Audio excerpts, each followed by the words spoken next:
अस्सलाम वालेकुम।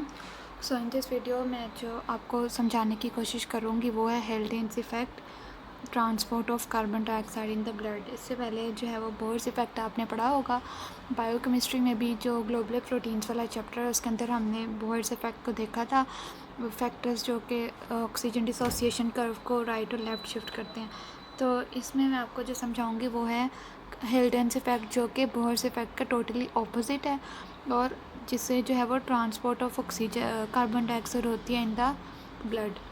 सो सबसे पहले हम देखते हैं कि यहाँ पे हमारे पास फॉर एग्ज़ाम्पल टिश्यूज़ हैं।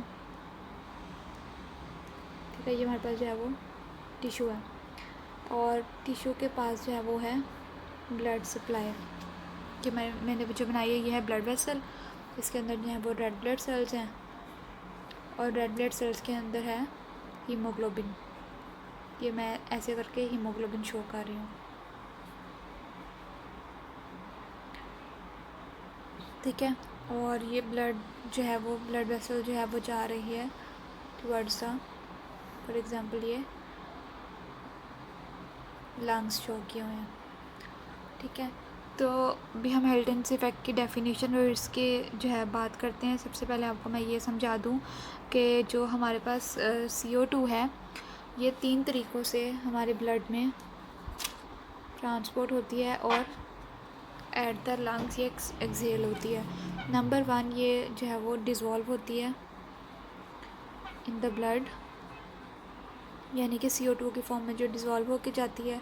एक हमारे पास है कि amino acids of the haemoglobin के साथ जुड़ के कार्बा अमीनो हीमोग्लोबिन बना देती है।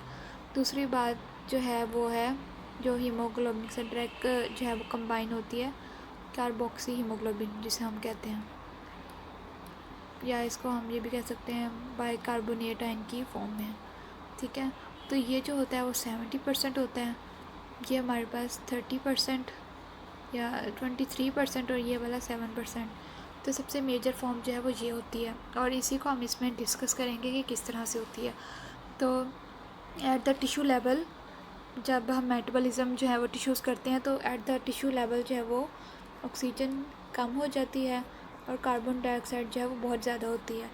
तो जो चीज़ बहुत ज़्यादा होती है वो हीमोग्लोबिन के साथ जो है वो अटैच होती है। अगर ऑक्सीजन की कंसंट्रेशन ज़्यादा है तो ऑक्सीजन अटैच होगी और अगर कार्बन डाइऑक्साइड की कंसंट्रेशन ज़्यादा है तो कार्बन डाइऑक्साइड अटैच होगी। तो टिश्यूज़ जो कि मेटाबॉलिज्म करते हैं ऑक्सीजन को यूटिलाइज़ कर लेते हैं, तो ऑक्सीजन यहाँ पे हो गई कम और टिश्यू के मेटाबॉलिज्म के रिज़ल्ट में कार्बन डाइऑक्साइड प्रोड्यूस होती है। ठीक है, तो टिश्यूज़ के अंदर कार्बन डाइऑक्साइड बहुत ज़्यादा हो जाती है।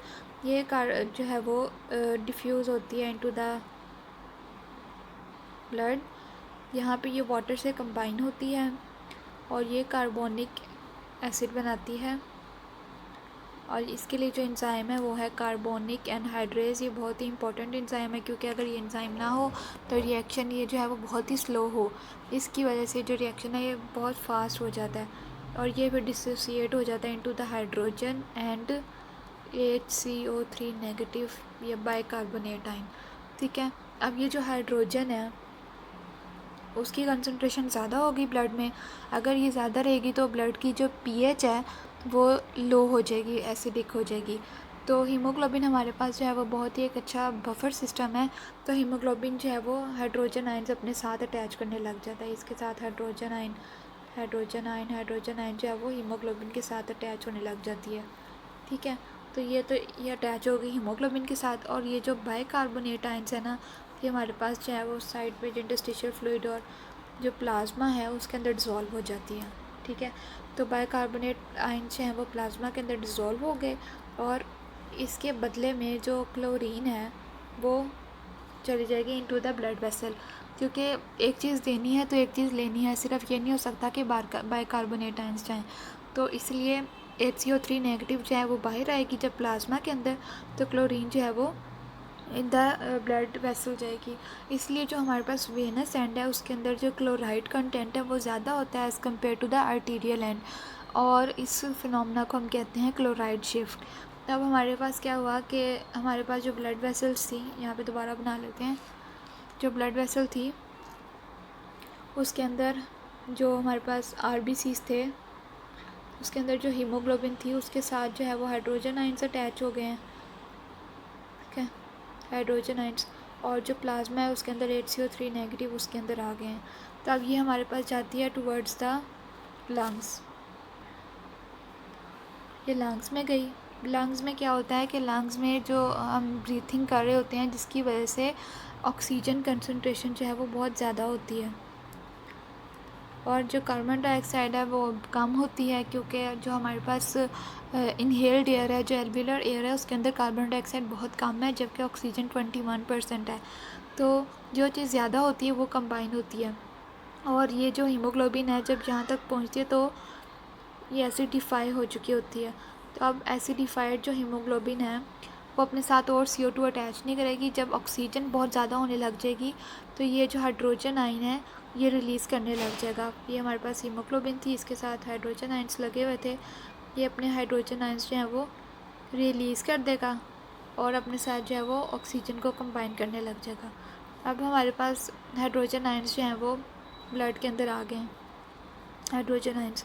तो जो हमारे पास ये बाइकार्बोनेट आयंस प्लाज्मा के अंदर गए थे, ये प्लाज्मा से फिर इधर आते हैं, ठीक है, HCO3 नेगेटिव, तो ये इसके साथ कंबाइन होते हैं तो बन जाता है H2, कंबाइन होते हैं तो बन जाता है CO2 प्लस H2O।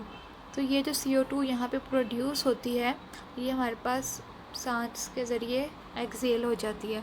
तो वो वाली कार्बन डाइऑक्साइड जो कि हमने बाइकार्बोनेट आयन की फॉर्म में यहाँ से ली थी वो हमारे पास लंग्स के अंदर दोबारा से रिवर्सिबल रिएक्शन होता है, CO2 में कन्वर्ट होती है और वो लंग्स से बाहर चली जाती है। तो ये हमारे पास जो ऑक्सीजन की एक्सेस में कार्बन डाइऑक्साइड का रिलीज़ है from the haemoglobin at the lungs, इसको हम कहते हैं हिल्डन्स इफेक्ट, ठीक है। The release of carbon dioxide into the lungs due to the high concentration of oxygen is called as the Hildens effect, ठीक है। तो ये हमारे पास हिल्डन्स इफेक्ट है। Thank you.